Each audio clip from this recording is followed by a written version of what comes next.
Alright, y'all, so this week's episode of Pose was definitely giving what it was giving. So let's give it what we got. Alright, so the episode opens up with fashionable film queen realness, okay? Everybody walking, but then Miss Lulu Ferocity comes in, and she is paying a sickening piece of homage to the legendary Hector Extravaganza with the standing skirt. She steps out, she steps to the side, glasses, pose, strike a pose. Mama was giving. So after she collects her trophy, because of course Mama won that category, she and Candy get to talking to Electra, who just joined their house, and they got the same questions that Blanca had. Bitch, where you getting the funds for this? Cause Endo, she ain't paying like that. And Electra was like, oh, speaking of, I'm late for my shift. Toodles. And Mama walks out, and we like, where the fuck is she getting this money? Like, I'm really like, come on, y'all, show us where Electra is getting this coin.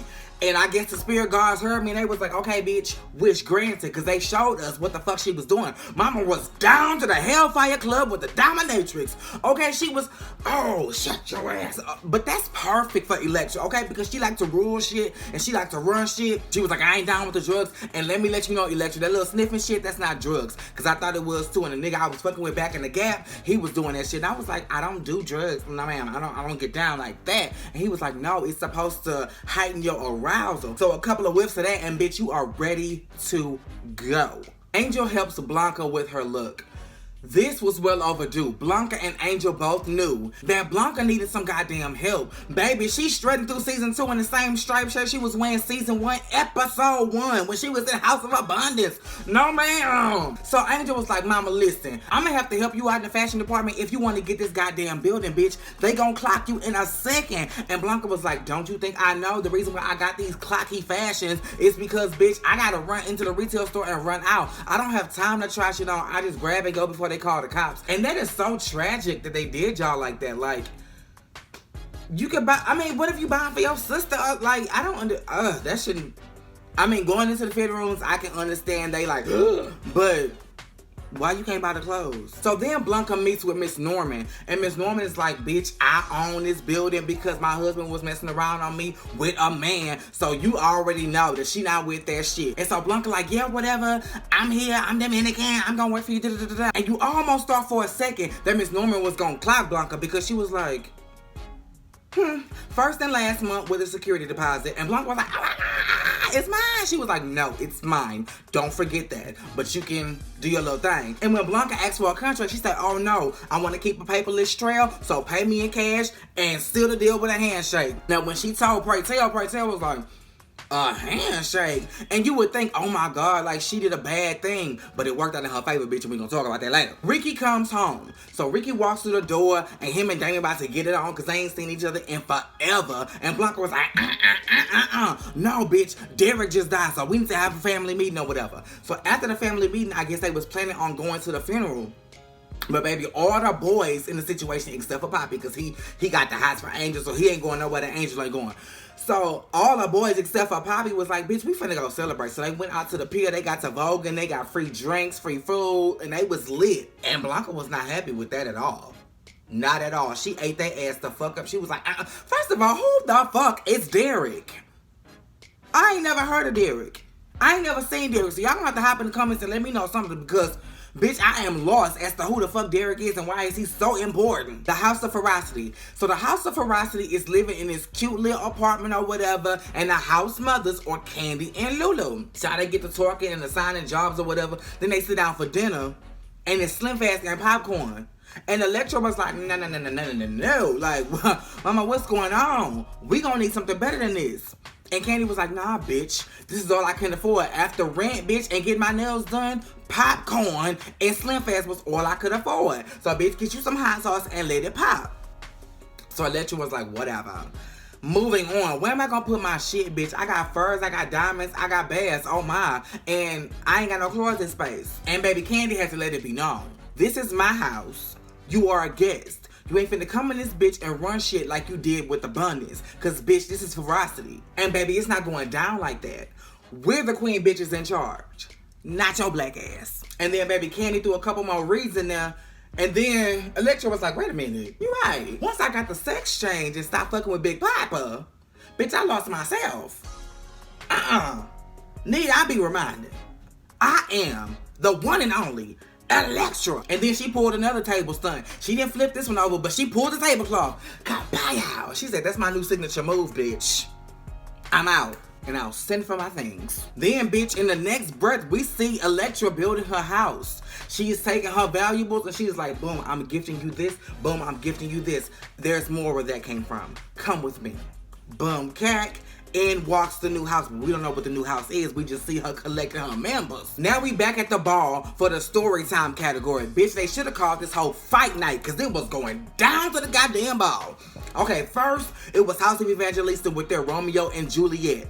Oh, they was giving, and oh, Angel was giving it with the crying and with the dying. Oh, she was giving. Then you had House of Ferocity with Cinderella. They had the spinning dress. This is the second trophy for Ferocity because Lulu had gave them the first trophy with the standing skirt. So, baby, Ferocity is making a name for themselves. But just as we getting ready to look for, okay, who else is coming up against Ferocity and Evangelista? Boom, the lights go out. And then a spotlight. Electra walks in, boom, cat, with 5 or 6 people behind her. We're not here to walk. Everybody like, oh, this bitch didn't shut that shit down. But there was some people that was like, no, she not finna stop the show just cause she Electra. So they was like, escort that bitch the fuck out. And Electra was like, no, with all I've done and given to the ballroom culture, don't I deserve to announce my new house? Baby, the boy spoke.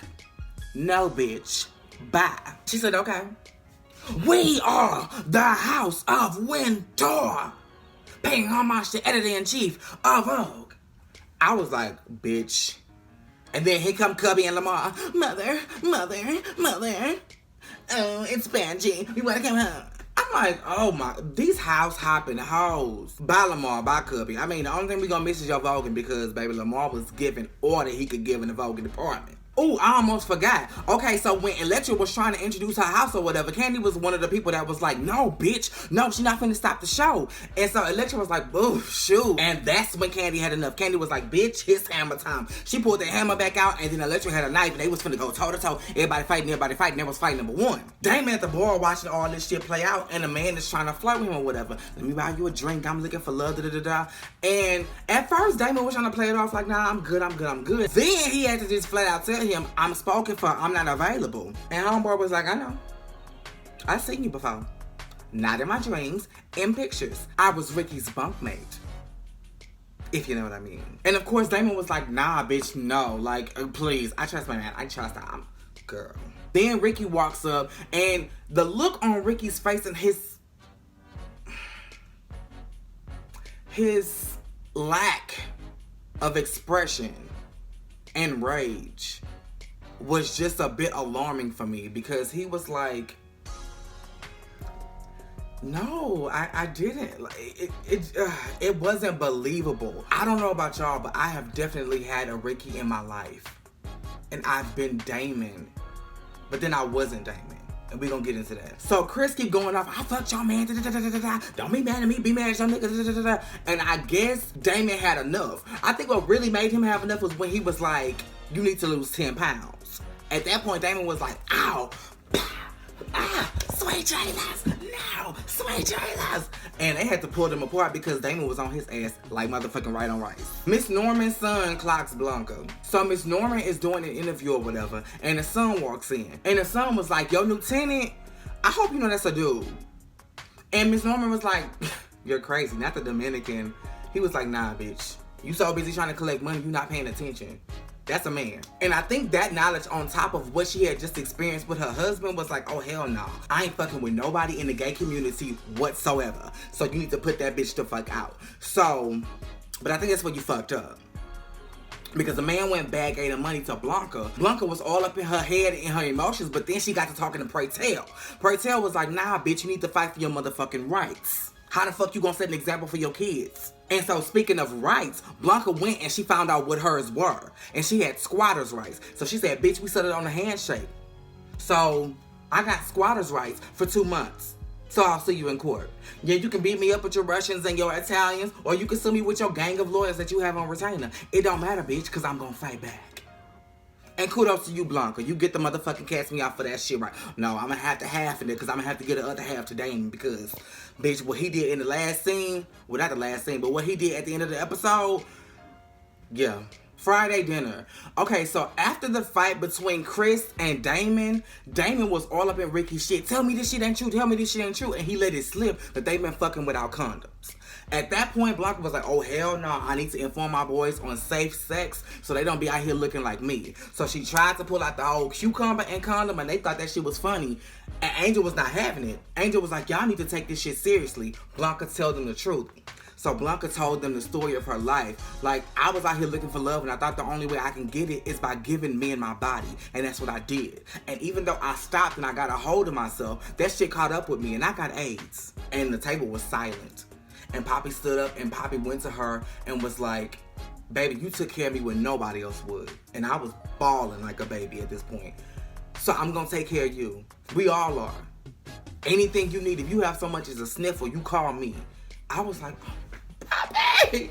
Poppy, you want you motherfucking end me this year, don't you, bitch? Because you pushing. You are pushing it. But another thing that stood out to me in that scene was when she said that, you could see the wheels turning in Damon's head. Something in him clicked and he was like, wait a minute, bitch, this could be my life. I think his mind even went back to season 1 when Poppy was like, don't worry about Ricky. He just hit him and quit. Like,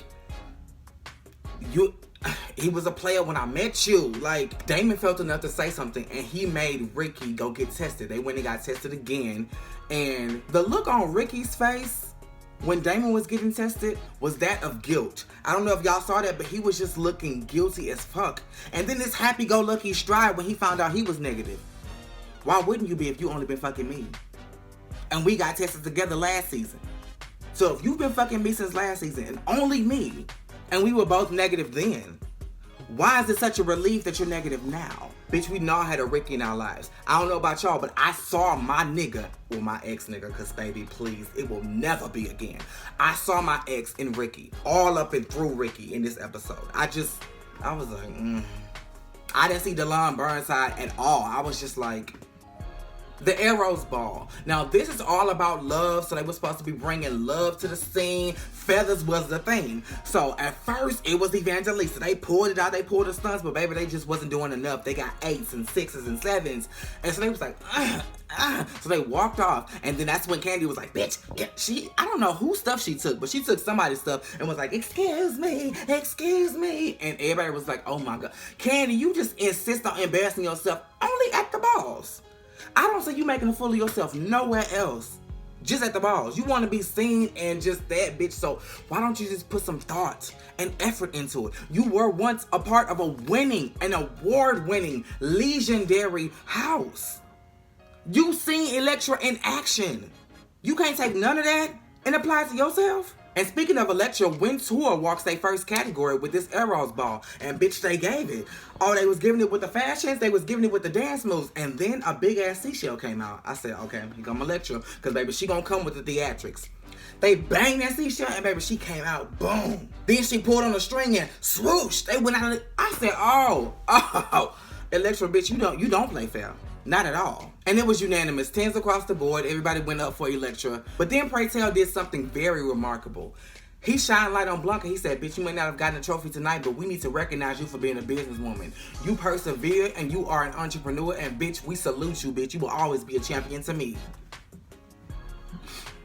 And then he was telling everybody, fight for yourself, fight for your rights, fight for what you believe in. And I guess something clicked in Damon again, and he was like, now is the perfect time. Ricky, can I talk to you for a minute? And Ryan Jamal Swain, the real person, pointed out that if we all noticed, the place where it all ended for Ricky and Damon was also the place where it began. Remember, in season 1, Damon was sitting on them steps when Ricky met him. And they went right back to them steps to end it all. But yeah, Damon was like, listen, baby, I love you. And you can try to deny fucking Chris, but baby, this isn't working. Not only have I lost myself, I don't feel myself growing in this. All I want is to love you. And that's when it clicked for me that, oh my God, I was Damon. In the situation that I'm thinking of right now, I was Damon. And the reason why I say I stopped being Damon is because I didn't end it. I did not end it. I think I told y'all a piece of the story time with this dude, but I didn't tell y'all this part. 2 months into the relationship with him, he cheated on me for whatever reason. And I decided to stay. So he had a Chris. The Chris didn't approach me. He told me about it because his friends made him. But I stayed. And from that moment on, I didn't trust him. My anxiety shot through the roof. My depression shot through the roof. I should have done what Damon did and saw that it was detrimental. And that's what I commend Damon for. That's why he gets the other half of the Cast Me Out, because he saw that. And he was like, nah, I love you. And I think that even though this may have been the first time that Ricky's heart has ever been broken, Ricky, you're guilty. And you owe it to Damon, still, even though y'all are broken up, to tell him the truth. Why would Chris even come to him with that shit if it wasn't true? Why? Think about that. And then another thing that got me was when they got tested. Notice how Damon was like, you're my everything. You are my happy place. I feel so lost and you give me meaning.